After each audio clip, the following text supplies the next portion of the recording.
In this video, we're going to look at linear inequalities. Now, linear inequalities may look a little strange at first, but the truth is that they're exactly the same as linear equations. So basically, every technique that you've learned up to now when it comes to solving equations, you'll still be able to use when it comes to linear inequalities. But there are two small differences that you have to look out for. And the first difference is that instead of an equal sign, you get those greater than, less than, greater than or equal to, or less than or equal to signs instead of the equal signs. And you'll remember that this sort of goes back to the first bit of work we did on set builder notation. So it all sort of ties together in that sense. The second difference is the fact if you multiply or divide by a negative, then you swap the direction of the inequality. And in a moment we'll look at solving this inequality using that rule. But before we do that, it's very important to remind you guys that these can be written on a number line. So you can basically guess already that in a block test or an exam, we're going to say to you, solve for x in the inequality, and then write that solution on the number line. Okay, so let's have a look at this first example over here. It's quite an easy one. So we've got minus x plus 3 is greater than 0. Now if that's the case, you know that this over here is our new equal sign. So we can almost treat it as if there's an equal sign like that.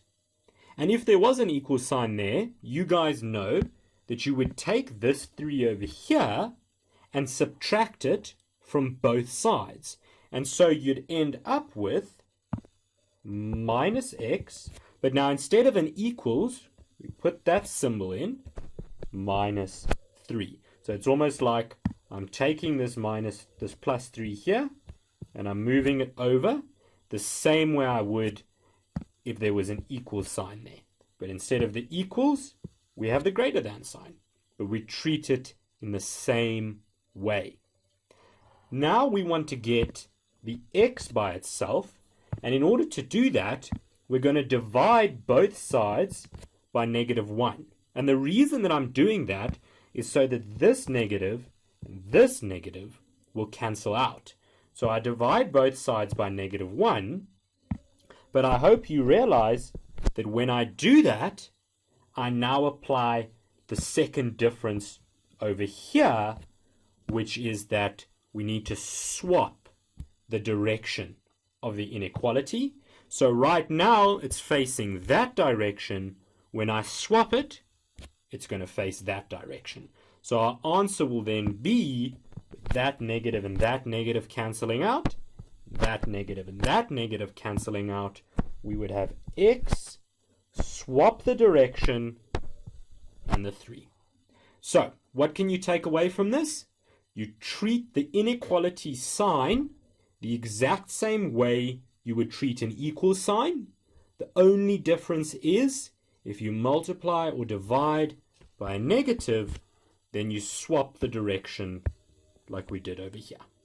So now let's go have a look at an example. So this is the first example that we've got. And the question is, solve for x if 2x plus 1 over 3 minus 2 times 3x plus 2 over 6 is less than, so this is the less than sign, x minus 4.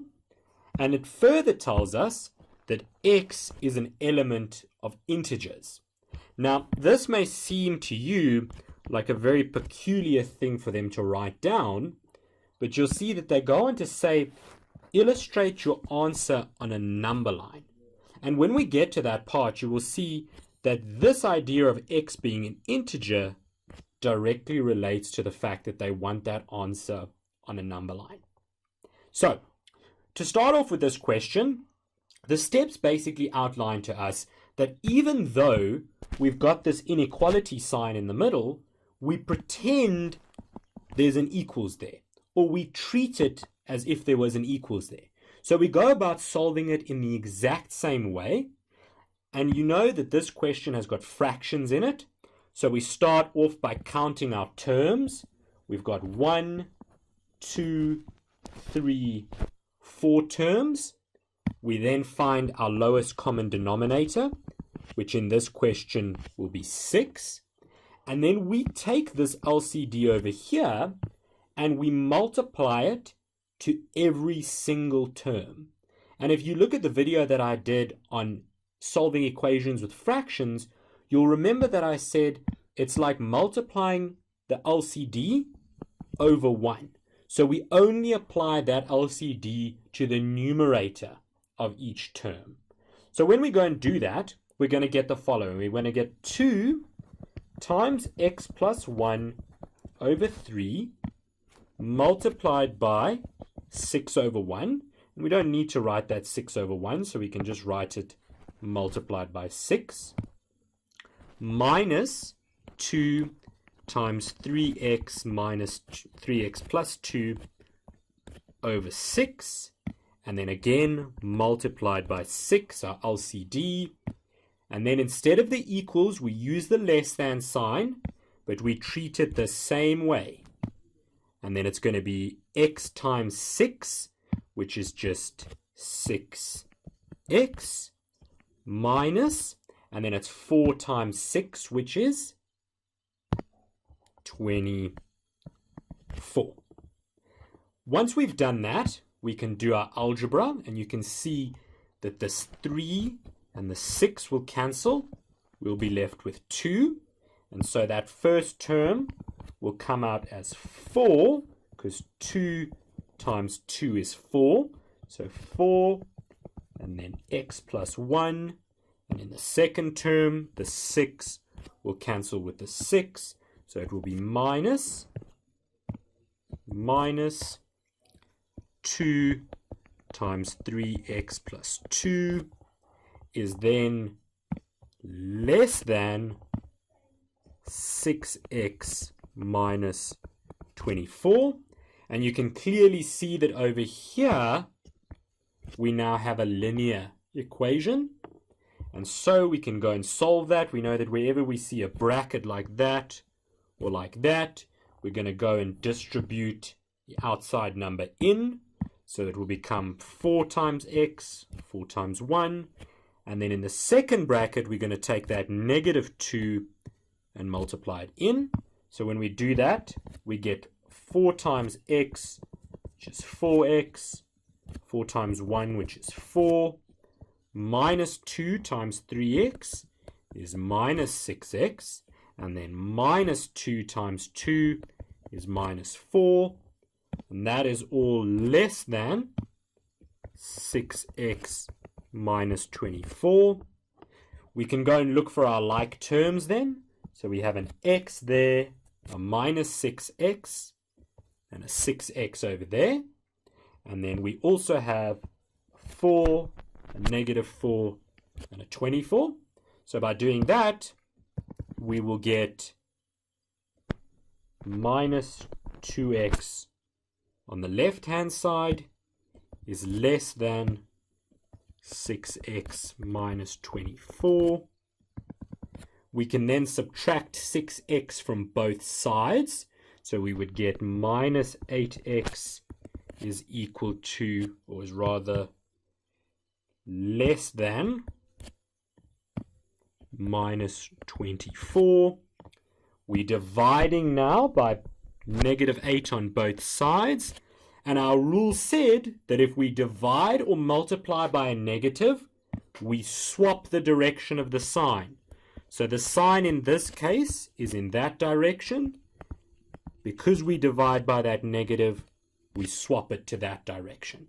So our answer would be 8x is greater than, our answer 24 divided by 8 is 3, or rather x is greater than 3 because those 8's cancel, negatives cancel, and 24 divided by 8 is 3. Now that we've solved the question, we need to finish up because it says illustrate your answer on a number line. So to draw a number line is fairly straightforward. All you need to do is draw out your line, and on that line you need to mark off the value that you're given. So in this case we're given 3. So go and find 3. It doesn't matter where it is. We'll say there is 3. And we are saying that x is greater than 3. So if x is greater than 3, it means it's getting bigger. So we're going from 3 to 4 to 5, so on and so forth, because it's getting bigger.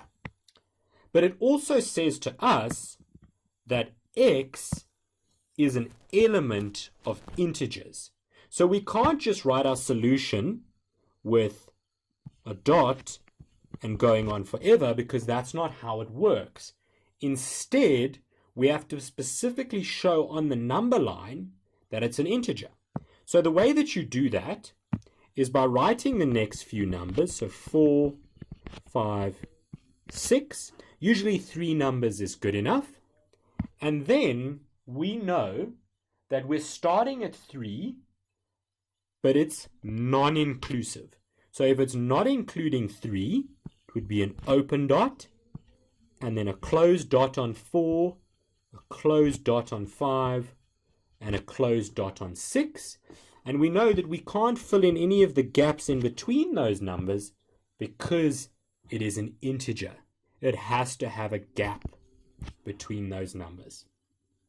So that's what it would look like on a number line. We know that we've got that open dot because it doesn't include the 3, but it includes every number after 3 that is an integer.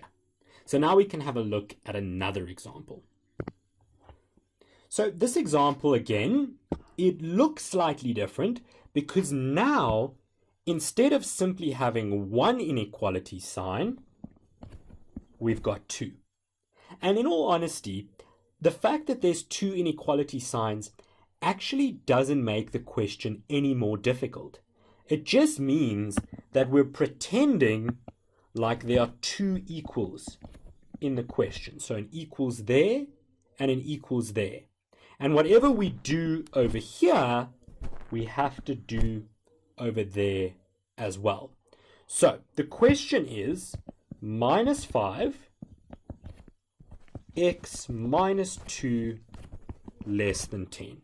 So as you can see, we've got 2 inequalities as I mentioned. So that means that our x value is basically sitting between 2 other values. And when we draw that on a number line just now, you'll see exactly what it means. So again, we're pretending like we've got equal signs there and there. And how would we go about then getting x by itself? Well, we've got that negative 2 there. So in order to get rid of that negative 2, we would need to add 2.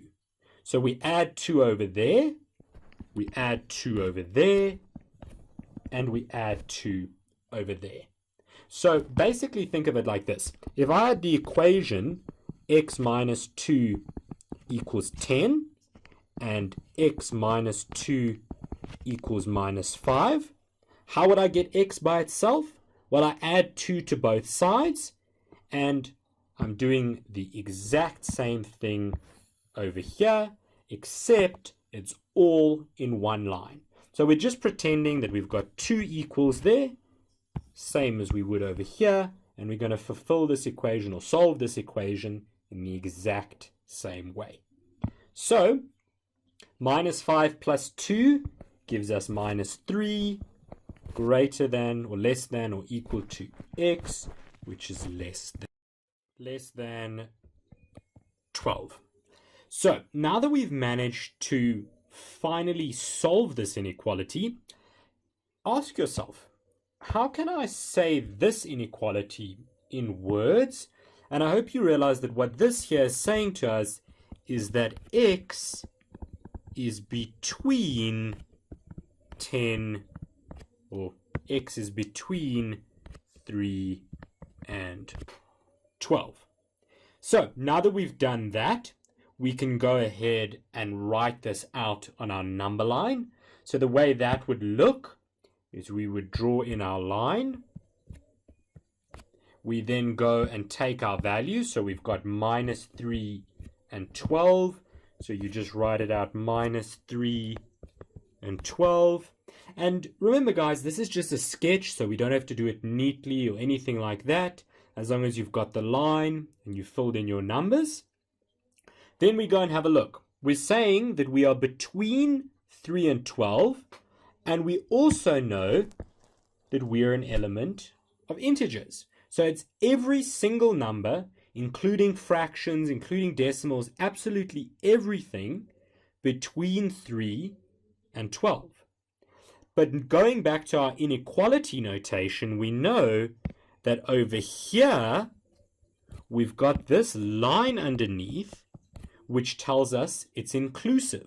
So if that's the case, we're going to have a closed dot on top of the 3, whereas over here, we don't have any line underneath, so we know it's going to be an open dot on top of the 12, and we simply join those up like that. And so this answer here is the representation of this on a number line.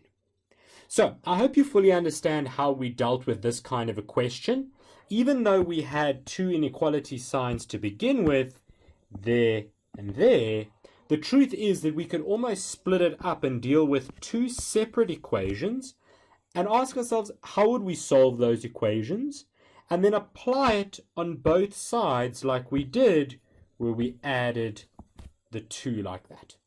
And once we've done that, we get an inequality. And whenever we have an inequality with two symbols or two signs, we know that we are talking about numbers between two values.